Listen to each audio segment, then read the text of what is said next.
The observation deck of the Karth battlecruiser hummed with the usual confidence of apex predators who had never, not once in their 1,000-year history, encountered a species they couldn't dominate. Commander Vrek stood at the central console, his four arms crossed in what any species in the known sectors would recognize as supreme satisfaction. "The human vessel approaches," announced Tactical Officer Dren, mandibles clicking with barely contained amusement. "Sensors indicate it is considerably smaller than anticipated." Vrek's throat sacs inflated with what passed for laughter among his kind. "How much smaller?" "Their flagship measures roughly 1/8 the mass of our smallest escort frigate, Commander." The bridge erupted in a cacophony of hisses, clicks, and guttural sounds that constituted Karth humor.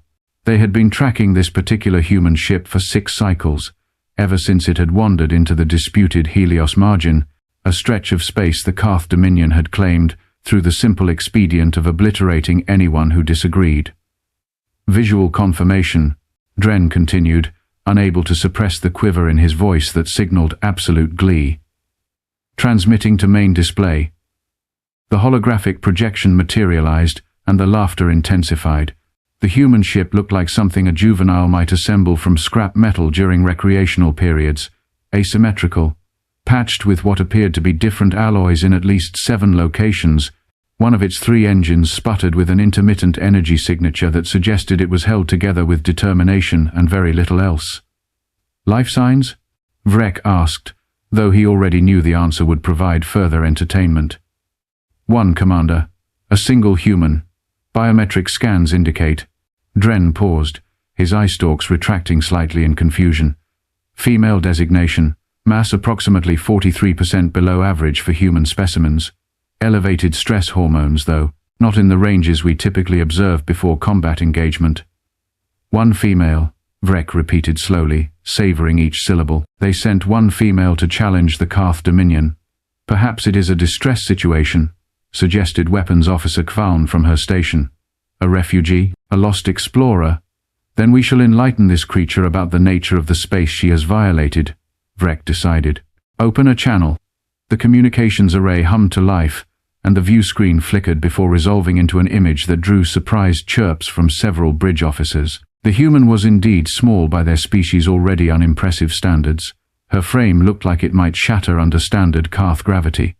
Dark hair pulled back in a practical arrangement, eyes that were calculating something, though Vrek couldn't imagine what possible calculations might save her now. "I am Commander Vrek of the Karth Dominion Warfleet," he announced, making sure each word carried the full weight of his authority.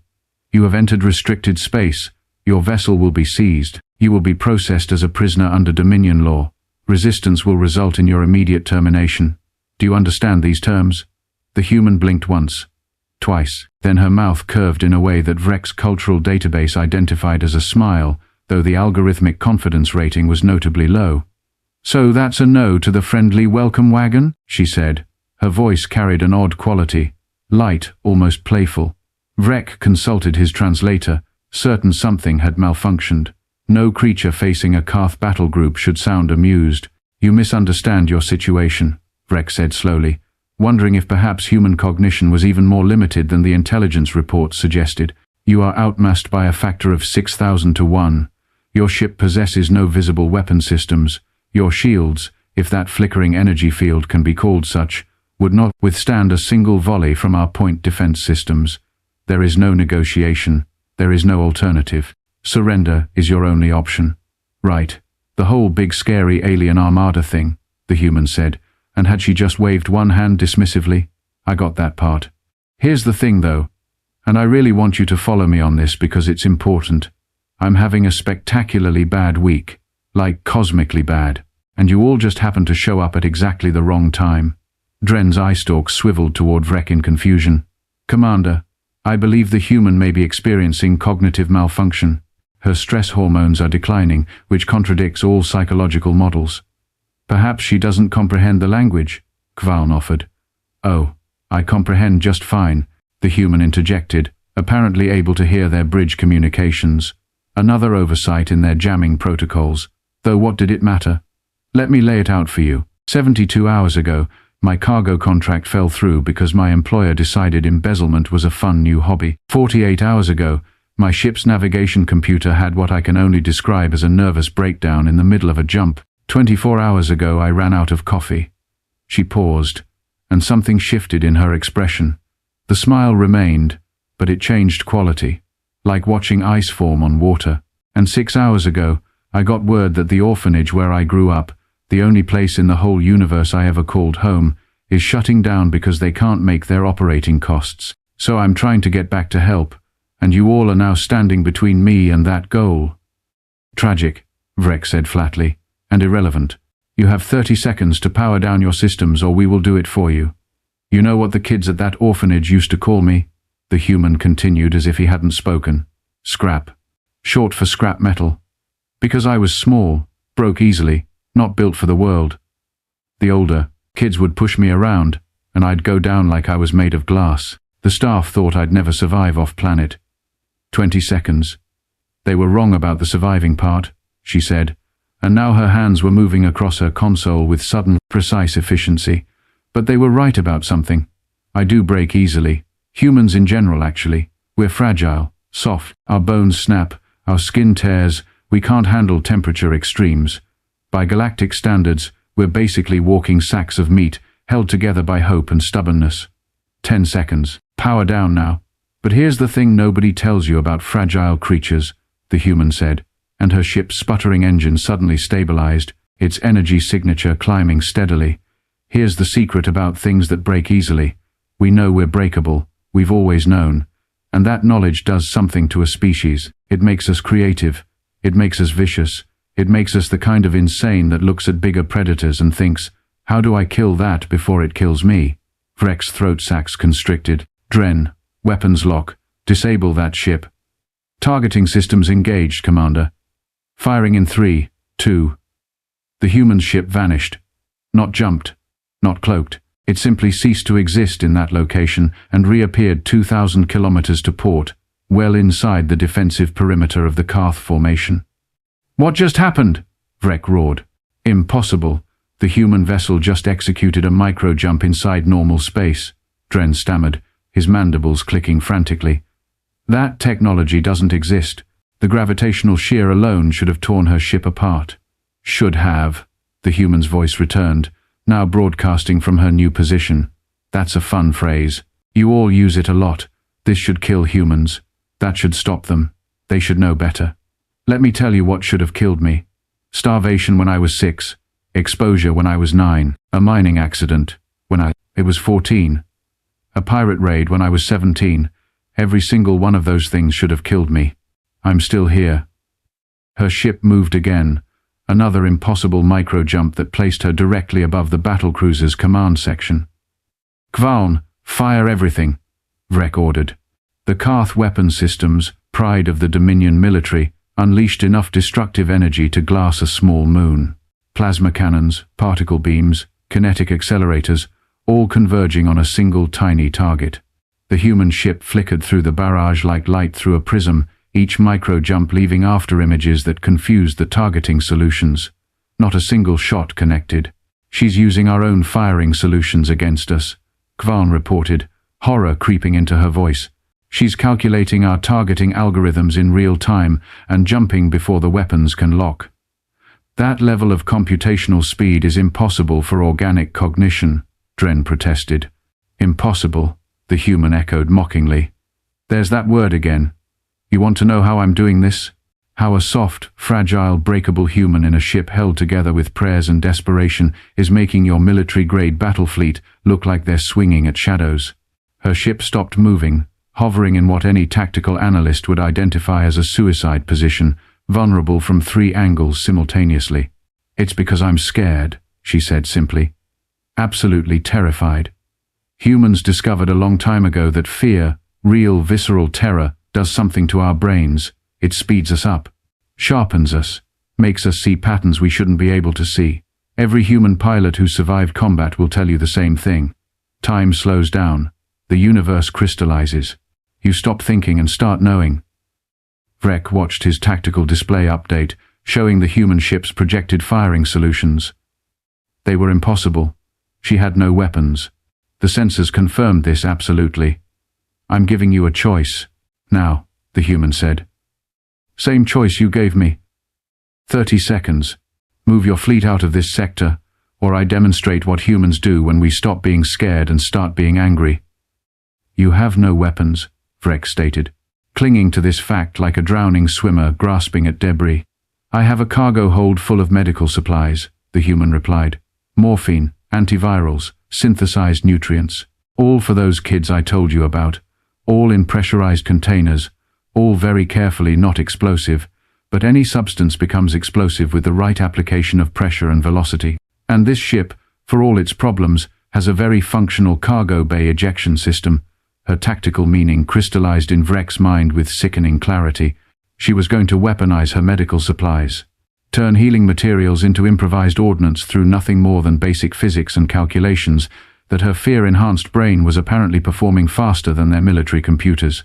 You're bluffing, he said, though his throat sacs had gone completely flat. Am I? The human leaned forward, and Vrek saw something in her eyes that made his genetic memory scream warnings about persistence predators, about creatures that didn't stop, that couldn't be reasoned with, that would follow prey until it collapsed from exhaustion. You called me fragile, weak, easy to break. You're right. But humans didn't get to the stars by being strong. We got here by being too stupid and too stubborn to stay dead. We got here by looking at every impossible thing in the universe and asking, how do I break you first? Commander, Kvaln interrupted urgently. Energy spike in her cargo bay. She's depressurizing the hold. 20 seconds, the human said softly. 19. 18. This is madness, Vrek hissed. You would sacrifice supplies meant for children? The supplies mean nothing if I'm not alive to deliver them, she replied. And those kids taught me something. Important. They taught me that sometimes the only way to survive is to convince everyone around you that you're crazy enough to burn it all down. 13. 12. Vrek's combat experience warred with his pride. The tactical situation was clear. She had outmaneuvered them, proven her ship's capabilities far exceeded their projections, demonstrated computational abilities that bordered on precognition. And now she was prepared to turn cargo containers into kinetic weapons at ranges where their point defense systems would be overwhelmed by sheer volume. Dren, calculate probability of successfully destroying her ship before she can launch her cargo, he ordered. The tactical officer's mandibles worked silently for several seconds. 17%, Commander, and that assumes she hasn't already calculated our counter-responses and planned accordingly. 8. 7. The human counted down, relentless as a collapsing star. She's one ship, Kvaln protested desperately. One human. This is humiliating. She's a human who should be dead a dozen times over and isn't, Vrek growled. That makes her the most dangerous kind. Helm, prepare for tactical withdrawal. 4, 3. Commander? Dren's eye stalks swiveled in disbelief. Now! Vrek roared. The Karth battle fleet, pride of the Dominion, withdrew from the Helios margin at maximum acceleration. Behind them, the human ship hung in space, its cargo bay doors closing slowly as if savoring the moment. Smart choice, the human's voice followed them, growing fainter as distance increased. For the record, I was totally bluffing. Those containers would have maybe dented your paint. But you didn't know that. And that's the thing about humans. We're really, really good at making people think we're crazier than we actually are. Most of the time. Sometimes we actually are that crazy. The fun part is you never know which one you're dealing with until it's too late. The communication cut off, leaving. Vrek staring at the tactical display in the kind of numb silence that follows a disaster narrowly avoided. How? Kvaln finally asked. How did one human in a deteriorating ship make us retreat? She understood something we didn't, Vrek said slowly, his voice carrying the weight of a warrior who had just learned a hard lesson. We rely on strength, on mass, on overwhelming force. We assume that bigger means more dangerous, but humans evolved on a death world, surrounded by things that wanted to eat them. They learned to survive not by being stronger, but by being unpredictable, vicious, by making threats they might not be able to back up and selling those threats so convincingly that nobody wants to find out if they're real. He turned from the console, his forearms hanging limply. Update the xenological database. Classification for humans. Threat level maximum. Note: Individuals may appear fragile but should be considered armed and extremely dangerous at all times. Approach with extreme caution. Recommend avoiding confrontation when possible. That won't go over well with High Command, Dren observed. High Command didn't just face down a creature that weaponized medical supplies and forced a battle fleet to retreat through sheer audacity, Vrek replied. Send the report. Let them argue about it. I'm writing up exactly what happened here. On the view screen, the human ship's engines flared once more, that same sputtering, barely functional drive that had seemed so laughable an hour ago. It turned slowly, orienting toward deep space, toward wherever that orphanage waited with its financial problems and uncertain future. Somewhere in that tiny, fragile vessel, a human woman with a frame that seemed too delicate for the void of space was probably smiling, probably congratulating herself on the most insane bluff in recent military history, and every single Karth on that bridge knew they would never forget her, would never again underestimate something simply because it looked weak, would never assume that fragility meant safety, because humans, as they had just learned, were fragile the way glass was fragile, beautiful and delicate, right up until it shattered in your face. The refugee station Halcyon Drift looked exactly like its name suggested, a collection of modules and habitats that seemed to float without purpose in the backwater systems nobody important cared about. Lieutenant Kess of the Vryn Collective had been stationed here for 8 months, and every single day confirmed what she already knew. This assignment was punishment for speaking truth to officers who preferred comfortable lies. Today started like every other, monitoring traffic, processing the occasional merchant vessel, dying of boredom in the slowest possible way. Then her proximity sensors screamed, "What in the burning depths?" Kess muttered, her scaled fingers dancing across the console. A ship had just dropped out of faster-than-light travel far too close to the station, close enough that the gravitational ripple made the entire structure groan in protest. The vessel that appeared made her blink all 3 of her eyes in sequence.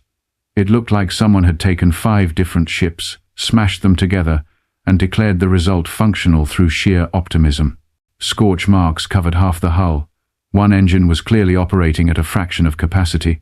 The docking clamps hung at odd angles. "Unidentified vessel, this is Halcyon Drift Control," Kess transmitted. "You just violated about 17 safety protocols. State your business and prepare for inspection." Static crackled for a moment before a voice responded. "Human. Definitely human. Female presenting. Based on vocal pattern analysis, Halcyon Control. This is the freighter Defiant Sparrow requesting emergency docking. I've got engine troubles, life support is questionable, and I really need to not explode in the next 20 minutes if that's okay with everyone." The casual tone made Kess pause. Humans were rare this far out.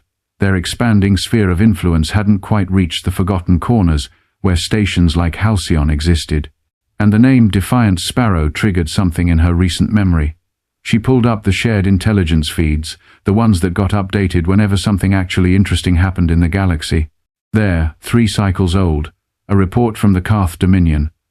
A single human vessel had forced an entire battle fleet to withdraw from the Helios margin, using nothing but tactical genius and psychological warfare.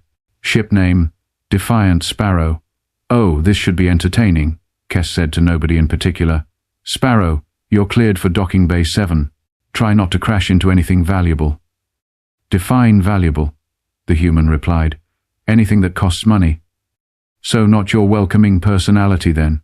Kess felt her mouthplates shift in what humans might recognize as a smile. "Just dock before you become a debris field." 20 minutes later, Kess stood in the docking bay watching the human emerge from her ship. The intelligence reports had been accurate about her physical size. Small, even by human standards. She moved with a slight limp that suggested old injuries imperfectly healed.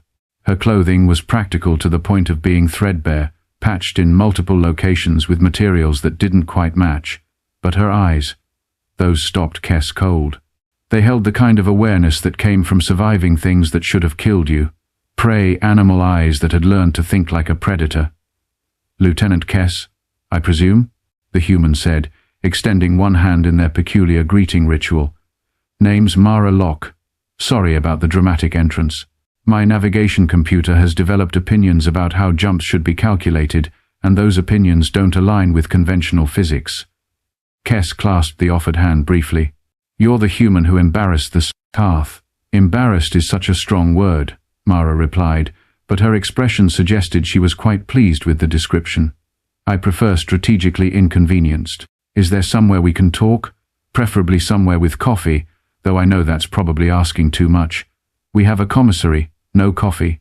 We do have Vrin's stimulant tea that humans usually describe as tasting like battery acid and regret." Sold. The commissary was nearly empty, just a handful of station personnel on break rotation. Kess noticed how every single one of them tracked Mara's movement, noted her presence. Word traveled fast on small stations. The human who had beaten the Karth was here, and everyone wanted to see if the stories were true. They settled into a corner booth, and Kess watched as Mara took a cautious sip of the tea before her face contorted in an expression of pure betrayal. "That's horrifying," Mara gasped. "I'll take another cup." "You're strange, even for a human." "You're not wrong," Mara agreed. She wrapped both hands around the cup as if drawing comfort from its warmth despite the terrible taste. "So, Lieutenant Kess, you pulled up the intelligence reports. You know what happened in Helios Margin. What you probably don't know is why I'm here instead of literally anywhere else." The report mentioned an orphanage. Something soft crossed Mara's expression, vulnerability showing through cracks in her armor. St. Catherine's Children's Home. Tiny place on a colony world called New Harbor. They take in kids nobody else wants. The broken ones. The ones with disabilities, trauma, bad genetics, worse luck. I was there from age 5 to 17. Only family I've ever had. She paused, staring into her cup as if reading futures in the terrible tea leaves. "They're going bankrupt. The colonial government cut their funding. Private donations dried up. They've got maybe 2 months before they have to close the doors and scatter those kids to whatever. The systems will take them. Most won't get taken. Most will end up in labor contracts, indentured servitude, or worse. And you're trying to save them," Kess said. "It wasn't a question. I'm trying to get there before everything falls apart," Mara corrected. "I've got enough saved to maybe buy them 6 more months.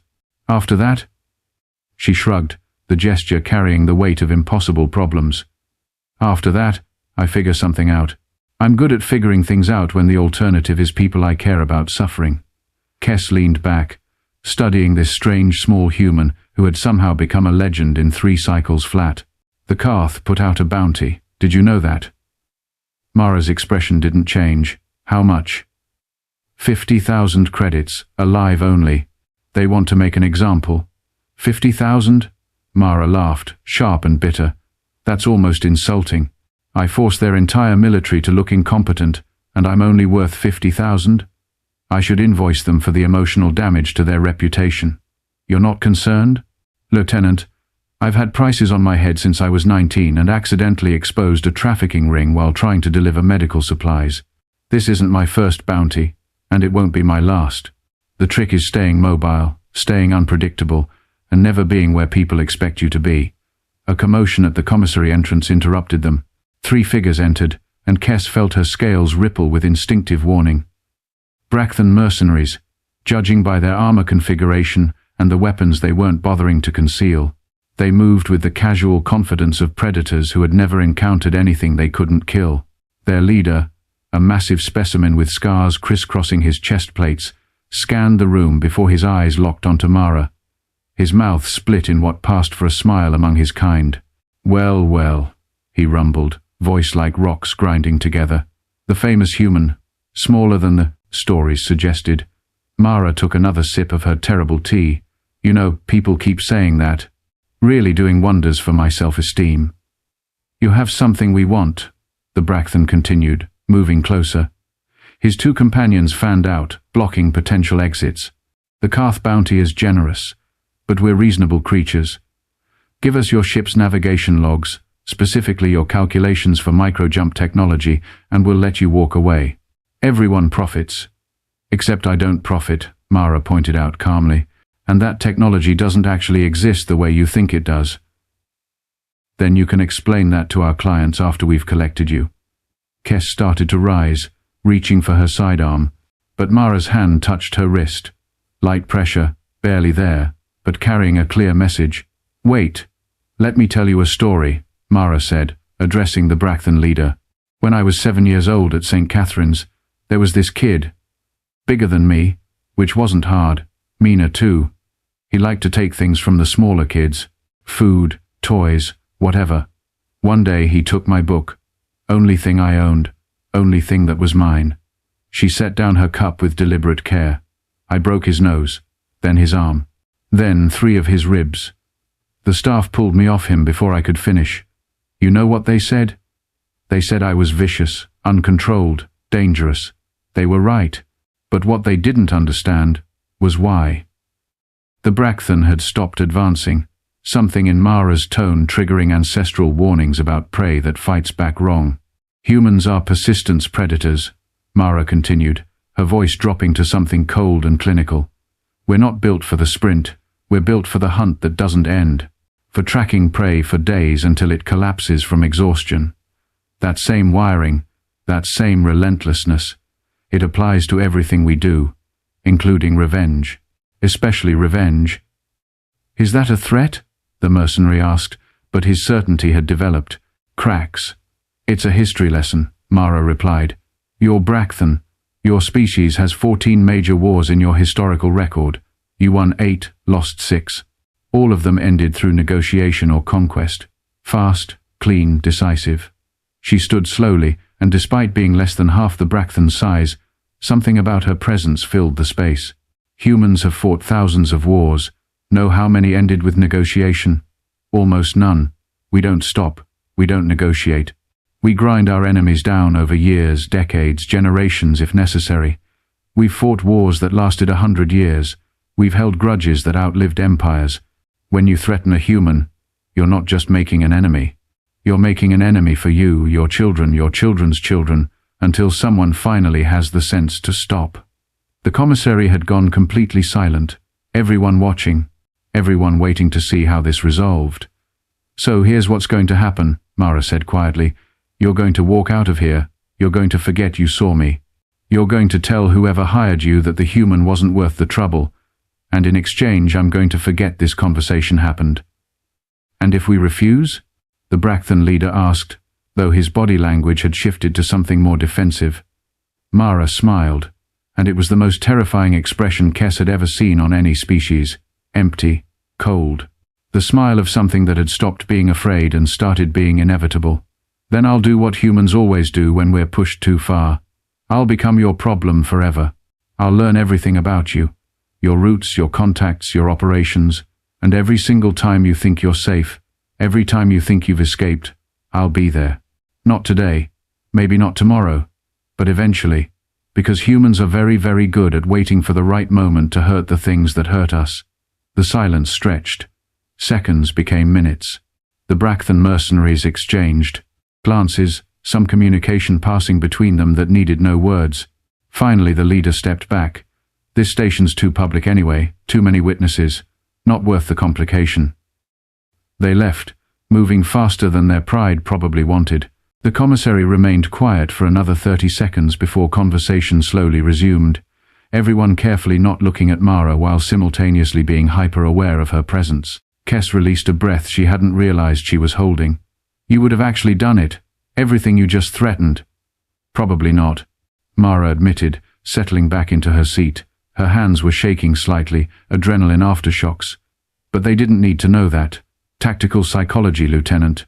Make the cost of finding out if you're bluffing higher than the reward for calling that bluff. The Karth weren't the first time you've done this. Not even close, Mara confirmed. I've survived in spaces I had no business surviving in by convincing everyone around me that I'm just crazy enough to make their lives difficult. Sometimes I actually am. Sometimes I'm terrified and making it up as I go. The secret is that nobody can tell the difference until it's too late. Kes found herself actually liking this strange, dangerous little human. Your ship needs repairs. Proper ones, not whatever jury-rigged nonsense is currently keeping it functional. I can authorize station resources.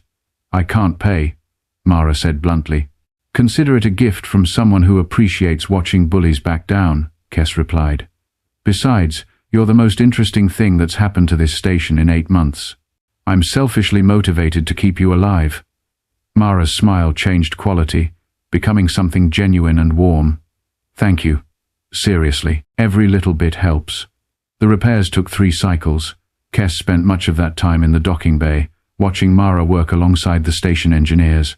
The human had an instinctive understanding of systems, seeing connections and solutions that the trained professionals sometimes missed. She also worked without stopping, fueled apparently by terrible stimulant T and sheer determination. On the final cycle, with the defiant Sparrow actually looking almost functional, Kes found Mara standing in the observation port, staring out at the stars. "Thinking about what comes next?" Kes asked. "Thinking about what comes after next," Mara replied. "I get to New Harbor. I give them what I have. It buys time, but not solutions. Those kids deserve better than just delaying the inevitable." "So what's the plan?" "Honestly, no idea," Mara admitted. "But I've got a 3-week flight to figure something out. I'm good at improvising. It's kind of my species' whole thing." Kes pulled a data chip from her uniform pocket. "Before you go, you should have this. Complete copy of the intelligence reports about you, what various species are saying, what rumors are spreading. Information is armor, especially for someone living the way you live." Mara accepted the chip, turning it over in her fingers. "The galaxy's really talking about me? You forced the Karth to retreat without firing a shot. You're either a genius or insane, and nobody's entirely sure which. That makes you fascinating and terrifying in equal measure." Kes paused. "For what it's worth, I think you're both. Best compliment I've gotten all cycle," Mara said with genuine warmth. She extended her hand again in that human gesture. "Thank you, Lieutenant. For the repairs, the tea, the conversation, and not letting those mercenaries cart me off." "Thank you for the entertainment," Kes replied, clasping the offered hand. "Try not to start any wars on your way to New Harbor. No promises." The defiant Sparrow departed 6 hours later, its newly repaired engines burning clean and true. Kes watched it disappear into faster-than-light travel, wondering if she'd ever hear about the strange human again. She didn't have to wonder long. 8 cycles later, every intelligence feed in the sector lit up with the same story. A human freighter had crashed a meeting of corporate executives on New Harbor, the same ones who had denied funding to St. Catherine's. The human, one Mara Locke, had presented evidence of systematic fraud, embezzlement, and child endangerment that spanned years. She'd somehow acquired financial records that should have been impossible to access. She'd turned the executives against each other, made deals, threatened exposure, and generally created such comprehensive chaos that by the time the authorities arrived, the executives were confessing to everything just to make her stop. The result was a complete restructuring of colonial funding. St. Catherine's not only got their budget restored, they got triple their previous allocation. The human responsible had disappeared before anyone could properly thank or arrest her. Kes read the reports and laughed until her scales ached. The human had done it again, walked into an impossible situation and simply refused to accept that it was impossible. Attached to the intelligence report was a single-line transmission, bounced through so many relay points that tracing it was futile. "Thanks for the repairs. The kids say hello. Also, your stimulant tea is still horrible. I miss it terribly." No signature, none needed. Kes filed the report and added her own notation. Classification: human, Mara Locke. Threat level: maximum.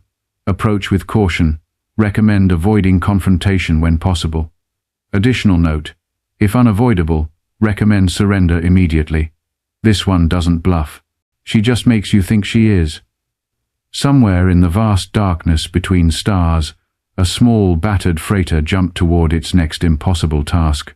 Inside, a human woman who should have died a dozen times over plotted courses and calculated odds and refused to accept that fragile meant helpless. The galaxy was slowly learning what the orphans of St. Catherine's had always known. Mara Locke might break easily, might be small and soft and vulnerable by any reasonable standard, but she had never, not once in her entire life, stayed broken. And that made her more dangerous than any apex predator that had ever evolved. Because predators could be understood, predicted, avoided. But humans like Mara, humans who treated impossible as merely inconvenient, they couldn't be stopped. They could only be survived, and even that wasn't guaranteed.